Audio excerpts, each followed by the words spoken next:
Good evening, Britannia, and hello to the rest of the world. Welcome back to 2CTV, your global news channel.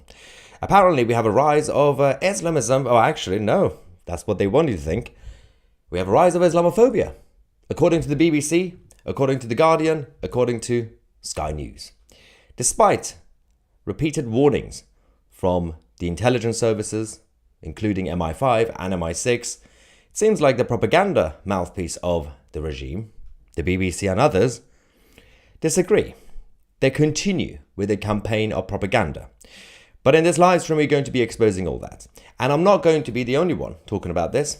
We're going to have a special guest. We're going to have an expert, a public policy specialist. Lucy White will be joining us in a couple of minutes to talk about what she's found in her research. First things first, as we said, despite the fact that the authorities, including the intelligence services and MI5 especially, clearly say that Islamist terrorism is the most significant threat to the UK. Despite this, the media disagrees. Despite this, the political establishment, our lovely elected politicians, don't listen to this. They don't want to listen to this. They continue to bury their heads in the sand and say that if you complain, you're far right, you're the fascist, you're an Islamophobe, as if it's some sort of irrational fear. Now, when you talk about everything else been going on with the media, for example, the BBC, 2 days ago, anti-Muslim hate at record level in the UK, according to a report. But Lucy White actually discovered, saying, well, are the BBC actually accusing MI5 of lying? Because there's no evidence of, for example, the rise of this so-called Islamophobia. They have not been able to prove this. They can just write headlines. They get their own so-called experts to say something as an opinion and report it as fact. They're not the only one. You can see Sky News. Sky News claims at this point that that obviously is the most dangerous time to be a Muslim in the UK. But they fail to mention that the words Islamist terrorists and grooming gangs throughout the entire article, again, according to Lucy White, she did her own deep research into this. Nothing. They didn't actually tell the truth. But it's not just broadcasters. Yes, the press, The Guardian.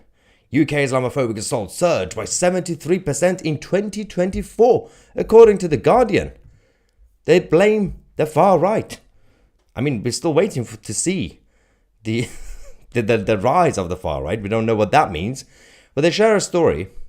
At Christmas, people posted blades online saying that they want to target Muslims, right?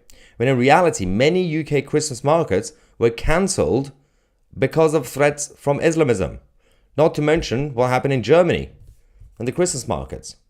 Now, as I said, to discuss all this and more, let's go to Lucy White. Welcome to 2CTV. How are you, Lucy? Hi, Maya. It's really great to be here on 2CTV. And yeah, it's, everything that you've just said is just unbelievable. Although we're in a situation now where it's actually not even shocking anymore, is it? It is. It's embarrassing because obviously you did a lot of research into even the fact that MI5 and those guys and GCHQ have been warning for a long time. I mean, your main focus and what we're going to talk about is not just the BBC, but the rest of the legacy media. But I also have a problem with the political establishment as well because they completely ignore it. If somebody raises this in the House of Commons, the rest of the MPs will just say you're crazy. But the head of MI5 would say that.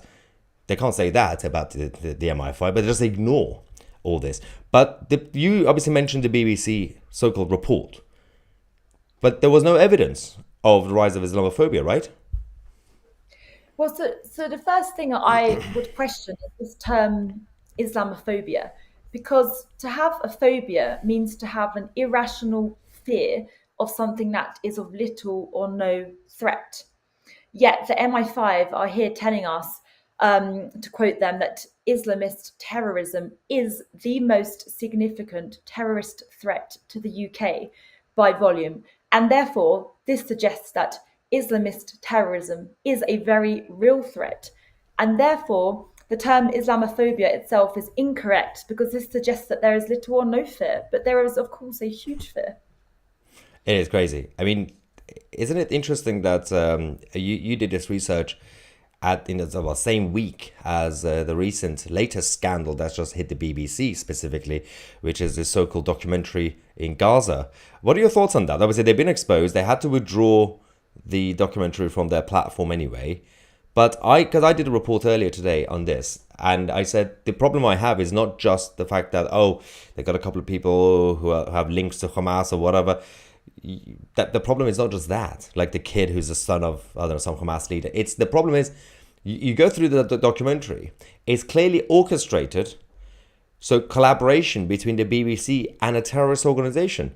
Isn't that against the law in the UK?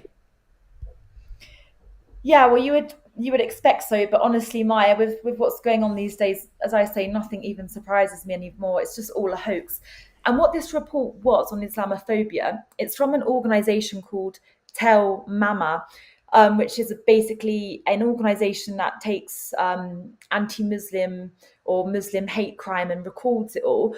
But the issue is there are so many reports published all the time. There could be, Jewish hate crime reports, etc., etc. So why is the BBC choosing this one specific report to blow up? It just shows you that they are completely biased.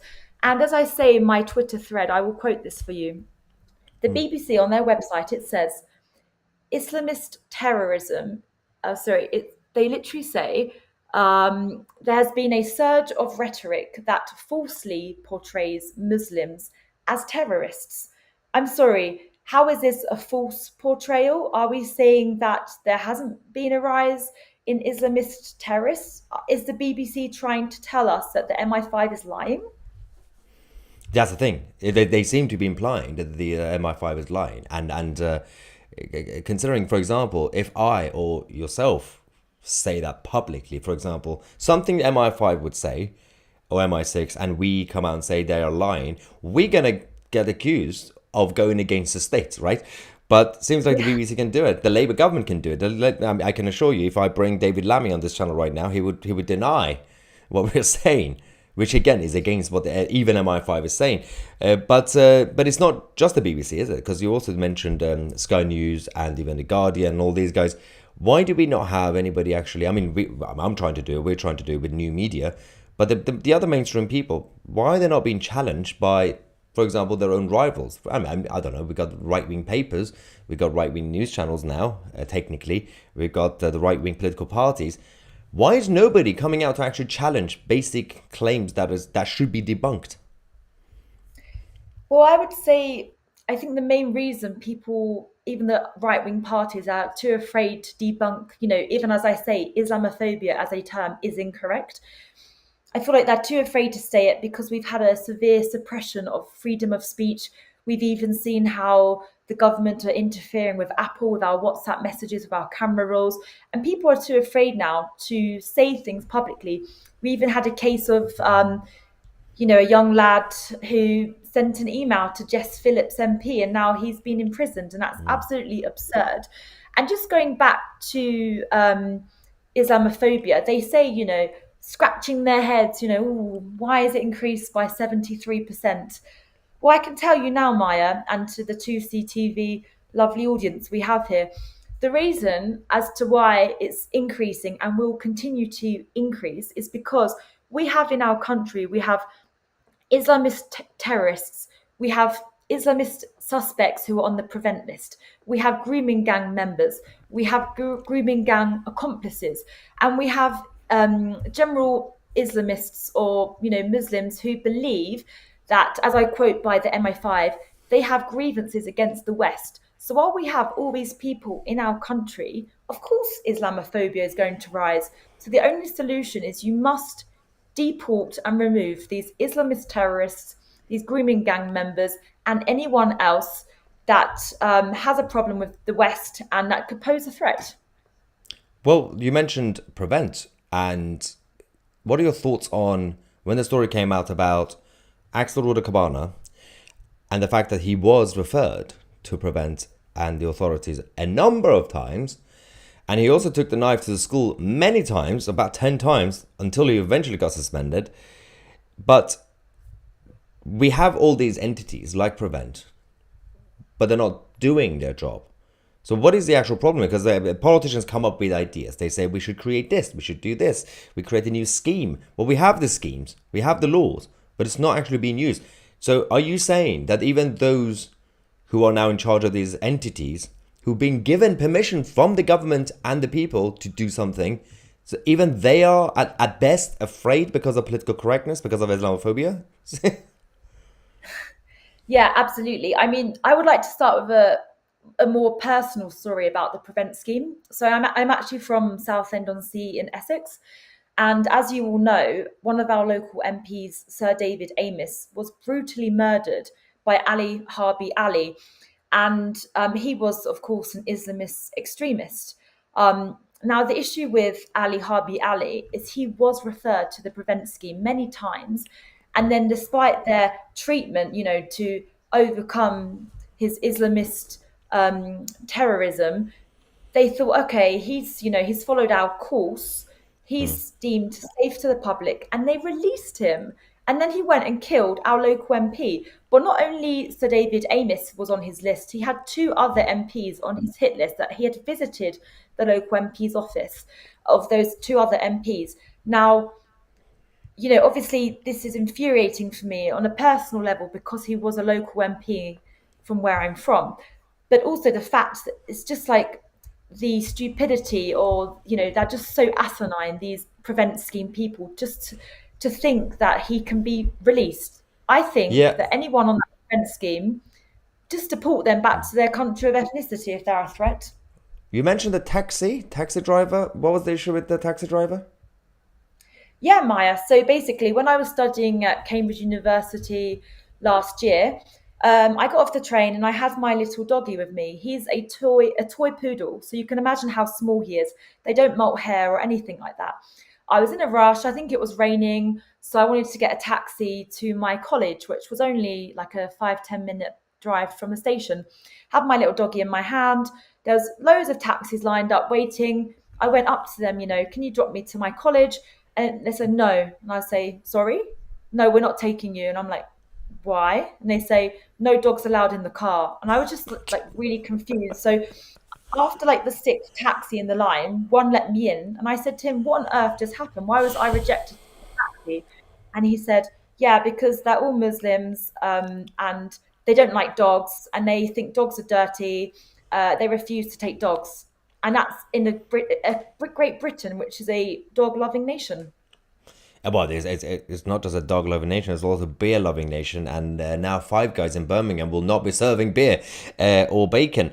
Which, again, everyone talks about, obviously, multiculturalism, but society that's already mixed anyway. It's too late to fix that. Everyone's mixed race, blah, blah, blah. But there should be still a line, because if you're going to say in Islington, I think that somebody mentioned on GB News earlier that, okay, there is a lot of avocado coffee shops and all these vegan places that's, being created. Fine, free market capitalism, do whatever you want. But what we are saying is not that. Changing demographics mean, in Birmingham, for example, and other places, not only pubs are being shut down because demographic changes, there are no customers anymore, right? The local native people are moving out. But they are now forcing existing outlets, including chains. So we have, obviously, KFC or Five Guys, or the other one, Subway, forcing them not just to become halal. We can still make an argument of like, okay, just get over it. But no, symbolically, it's important because you allowed halal. Now they're saying we forced Five Guys in Birmingham to stop serving bacon. I mean, it's not just the halal food that I have a problem with when it comes to Five Guys. It's the fact that they've also stopped serving a number of items on their menus, including alcohol. I'm fine if you're going to go create. I mean, firstly, I'm not fine, but if we have to create your own version of Five Guys next door somewhere else, call it something else, and let Five Guys be Five Guys, right? Because that's how it's changing. They're not just, for example, again, symbolically, goes back to everything else that's happening. It's not just they're creating, for example, more mosques. It's that they are taking over existing churches, and that becomes a problem across Europe and Canada, right? Yeah, well, I have a very good example for you, actually. So, Andrew Mitchell, the Conservative MP for Sutton Coldfield, and again, he was our former foreign, well, he worked, FCDO, the Foreign Office, for years. Now, he's a very senior Tory MP. in his local constituency, they had to close down a local police station due to lack of funding. And guess what? That plot of land will now be doing. They're going to build a mosque there. So even our own What? police stations are running out of funding and being replaced by mosques. I'm sorry. And also, Maya, where do Yeah. these Muslim communities get the money for this mosque? If they can raise so much capital, then why are they claiming, as an ethnic group, so many universal credit benefits? That's a very, very good point because one thing that they are very good at, even praising themselves as a community, is sort of like what churches and Christianity used to do even until Victorian times, where churches and communities would actually help each other, charity and all that, but that kind of stopped. But so the Islamic community, for example, parts of Birmingham, Luton, Glasgow, many other places, right? Leeds, you already have created what we had here with Christianity in Victorian times. So you're supporting each other. Actually, you're supporting each other quite a lot in terms of illegal migrants coming in. You could live in that tiny flat with 15 other people and do work cash in hand.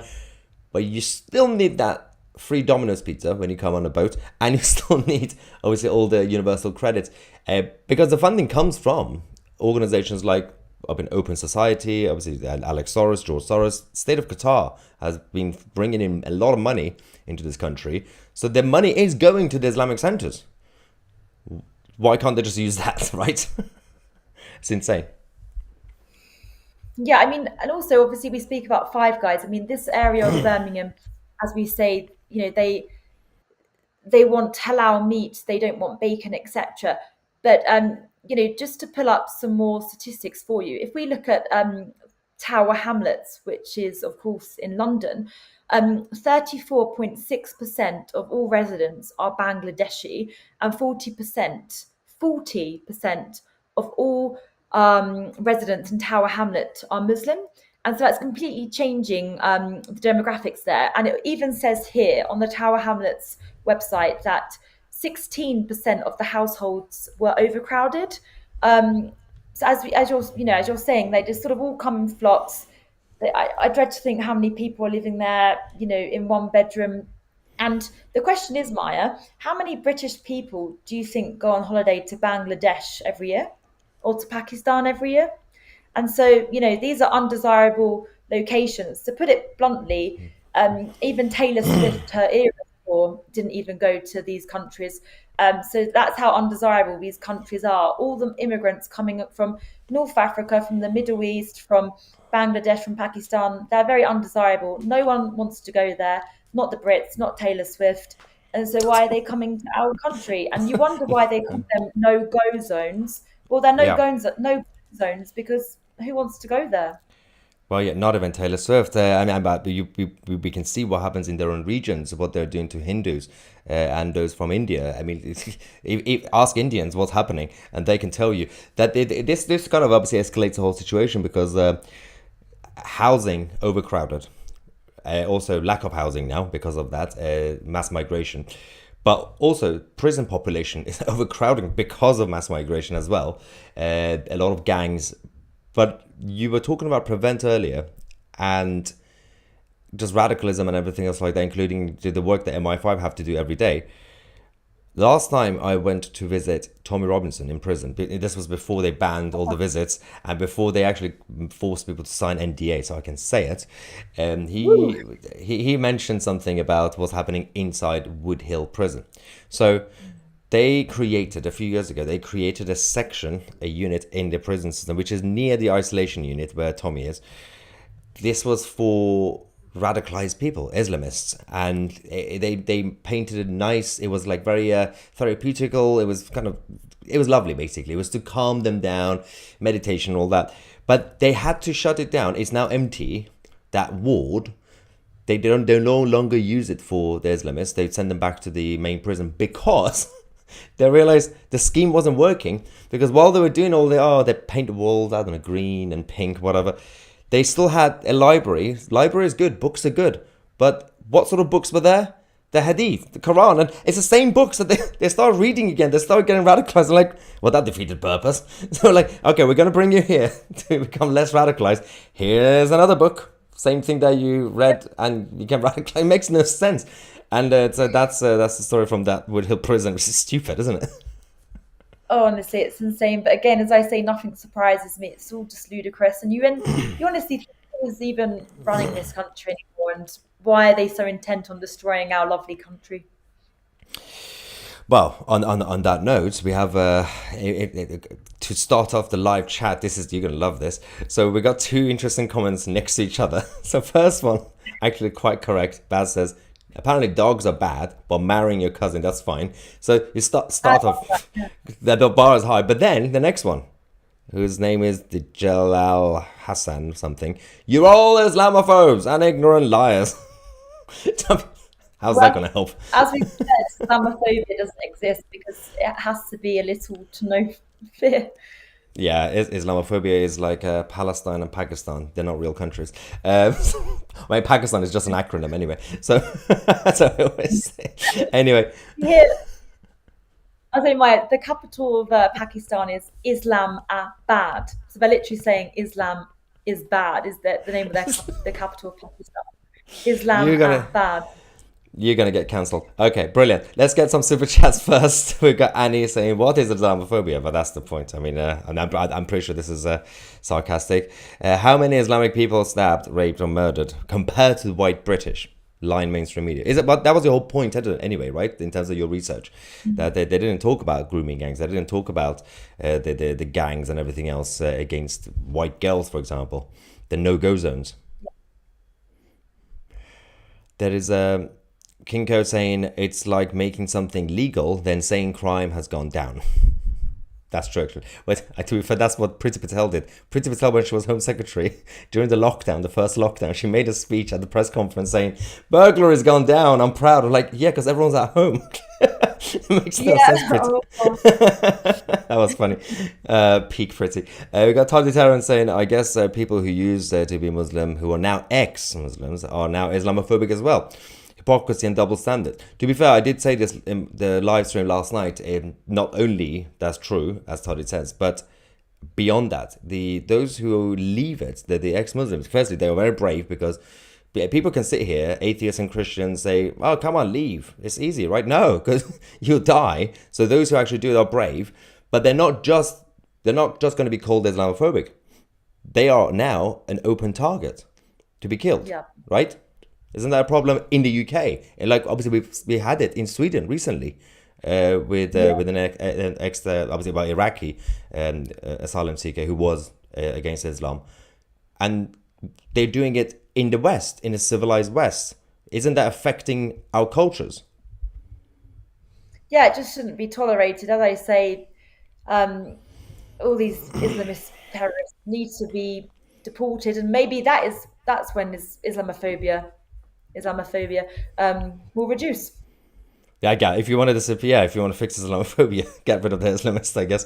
That's a good point. John Craig says, I'm not Islamophobic, I'm Sharia phobic. Does that make me a right-wing thug? Apparently. That's the thing, because one thing that the political left have been very good at doing for decades is playing with words. So you can't be compassionate unless you're left-wing. Or you can't be a real woman unless you're left wing, because even right wing basically women are no longer women, and everything else, they use words, but they also use it against you. So they use words to shut down debates like Islamophobia. So if we start rephrasing words and then debates, for example, instead of just talking about Islam, if we now say Sharia, how can, for example, Angela Rayner defend Sharia? So she thinks she can defend the word Islam because she would just say, oh, it's just a religion of peace, right? Fair enough. That's what she would say. But if we say, okay, Angela, let's have a debate about Sharia, can she defend it? Do you think do you think they can defend it? No. And there's 85 Sharia courts in this country. Like, how did that happen? And what? I mean, I think they've been doing it under the radar at first, and then by the time it was done, I mean, first we allowed the Chinese Communist Party to have secret police stations in this country, which is embarrassing. But at least that was supposed to be in secret. But the Sharia councils, they're not in secret. They're kind of open in public. We know the numbers. Yeah. We also have Mosh Cohen saying from Israel, I can only assume that you Brits can take the BBC to court for what they are doing. Yeah, I wish. Why isn't it happening? We don't do that. It's not going to happen. That's the problem. Not to be a dick, but actions speak louder. So again, it goes back to what I mentioned earlier in the previous live stream about the structure of the governance and even the constitution in the UK is very different to other countries. By nature, we are always very establishment. Everything is from top down. It's not like America, where it's people giving the power to the establishment. The whole system needs a bit of a shake-up anyway. The BBC will always be protected by the state, and that is the biggest problem. And it's how are we going to fix problems? Because I'm asking you now, because people think if you just vote for this party or that party, things are going to change. We have cultural problems, not just political problems, right? Well, I think we're already seeing that people are refusing to pay their BBC license, which is definitely a sign. And I think if people just refuse to watch the BBC or delete their BBC News apps off their phone, it's just about essentially eliminating their audience. I think we have a choice to pick which media we listen to. And for example, the fact that this should tell you everything, by the way, what I'm about to say, the fact that the BBC have just published, Muslim hate crime has increased by 73% in the wake of the grooming gang scandal. It tells you what side they're on. They're not on the side of the victims. They want to cover up the Pakistani Muslim grooming gangs who committed these crimes. They're not calling them out. They're just calling out the ones that have a problem with this. Yes, I mean you were right about if those actually stop watching the BBC, the audience will go down. Even the people in government will be like, well, eventually, well, you don't have any viewers. But if people stop watching the BBC, it doesn't really stop the funding, because the BBC actually also gets funding from the state anyway, from general taxation, which is also a different problem. Let's get Stu saying, yeah, go on. Sorry, haven't the US, Trump and Elon Musk realized that US aid were paying, I believe the BBC, and I believe, if I'm correct, they're putting that funding. So that's positive. They can. Yeah, so that's a bit of the gravy train being reduced, I guess. But they're still getting funding from the EU and everybody else, so that's lovely. Stu says that Starmer would rather declassify Hamas than admit that the BBC work with terrorists. Yeah, I mean the whole documentary thing is so scandalous. Compared to everything else that's happened to the BBC, by the way, I find it hard to understand that people say Islam is timeless and for all times. But the pedophilia was okay back then, and now it isn't. So that makes Islam not for all times, right? Well, I mean, you can say the same about the treatment of women in general, right? That hasn't really. They haven't received an upgrade as a culture, right? Mm-hmm. Yep. I mean, we fought hard for women's rights. We had the suffragette movement, around the time of World War One, about 100 years ago, and we shouldn't be sacrificing women's rights. Yeah. Seems like even the left-wing feminists who are supposed to care about women, they are defending even a concept of hijab, which is really weird. David Wood was denied visa to enter the UK and attend Speaker's Corner. If you've seen an image of the Home Office, Immigration Services, you start to see why. The diversity in the Home Office is is on a whole new level compared to any other department, which is kind of interesting, because the Home Office is a very specific department, very important, and that's the most diverse department. Diversity. Yeah, go on. No, just like the issue with having such a diverse department is you bring your own inherent biases. So say if someone was from a particular community or a particular country and they saw a criminal from their community or their home country, are they going to be incentivized to, lock that person up in jail or, push their application forward or reject it? This is the issue. They have too many inherent biases in the Home Office. But that's happened before. We've had the police doing research and the media, journalists going to certain local areas and saying, well, if we have a suspect and you might know who it is in your neighborhood, would you basically help cooperate with the police? They said no. I'm like, oh, well, that's just nice. But it is also interesting that this type of diversity is only targeting very specific important departments. You don't really see the Department for Arts being randomly getting diversity from, for example, I don't know, Bangladeshi community. They're not really interested in arts, right? I don't know what's going on with that. They seem to be interested in a home office, the border security. Yeah. It's crazy. It's crazy stuff. Another one says, Shaka Victoria, many more. Europe should come out of delusion. They know certain ideology better than the actual people. Thank you for that. And point number 2, Muslim apologists compare forgotten kings who practice this sick practice. Well, dear Dawa guy, this is the Ali Dawa, you went out of your way to look up forgotten kings to defend your prophet. There's a very internal debate happening in the live chat. Thank you, Joyce. Also, we have Brad saying Europe needs the winged hussars to arrive again. And Kenny says, love the dimples, Lucy. Important comments. The dimple. Thank you. Always appreciate it. The dimples got the feedback. Carl says, see you in Manchester tomorrow then. Is that you or me? I don't know. I won't be in Manchester tomorrow. No. Unite the right, get rid of the S. And Mosh also says, are you sure, mate? Israel is built on the English model. Yeah, it's different. Very different. In terms of the governance. If our BBC did what yours is doing, we would be able to make accountable for the... No, it's a very different level of governance. It's not really about constitution. The state controls everything. So when, as I always say, even when governments change, you still have to shake hands with the same head of BBC, head of civil service, head of NHS. And it's not even just about them. You can, even if you fire that person, the next person will be exactly the same, because behind the scenes, they have control over everything. And this is where people will become a little bit pessimistic about the future of the UK. Can you give us some sort of hope, anything? Because a lot of people are leaving the UK, a lot leaving Europe. They're going to North America, they're going to South America, they're going to Far East Asia. What's going to happen to Europe? Well, by statistics, last year, 21,000 British people left, 95,000 Europeans left.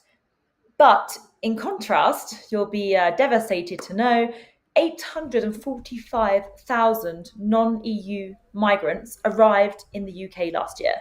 845,000 non-EU in the UK. So in terms of, to try and give you a bit of a positive spin, I believe that, like I say, I genuinely believe the only way is mass deportations of any cultures that do not align to us, anyone that is a threat, those on the prevent lists for Islamist terrorism. But in terms of hope, I think we see on the streets these huge pro-Gaza, pro-Palestinian marches, but I just think we need to be more of a visible force ourselves. Like, we need to not be undermined. I feel like they just want to be there in number and in presence, and have multiple, whatever their 8 kids, or however many kids they decide to have. But we need to get together and be more of a visible, strong presence, I think. We need to not be undermined. We need to remember our values and our culture, and we need to call it out when we see these things. We shouldn't just let it slide. Of course, don't go up to these people because they are very threatening and you don't want to risk your own life. But just remember, there are more of us out there. Like I have so many friends that they share my view, but they're too afraid to speak out because they might lose their job or they might be threatened. So all I have to say is, if you're one of us, please reach out, and together we can create this network. You are sane. You're not going insane. Like, at times you may feel, I'm going insane. Look at what's going on in London or around me. There are more of us. It's about us coming together now and working out how we're going to turn the country around. Yes, I think you're right. It's not really just about fighting against something. It's easy to complain about things, but it's also about promoting what you have and your values and your culture to actually give some hope. If you want to create hope, you have to actually be able to not just defend what you have, actually promote it and fight for it, because the other side are fighting for something, what they believe in and their worldview, and we have to do the exact same thing. Thank you so much, Lucy, for coming on to CTV. Hopefully you will be coming out more often, obviously, especially when we talk about controversial things that the BBC will not talk about, right? Exactly. That's why I come to 2CTV. I can trust 2CTV with the media. I can say what I want without fear. I can speak the truth, most importantly. This is all about the truth. So thank you, On that Maya. note, thank you so much for watching. I'm Maya Tusi, and we are the media.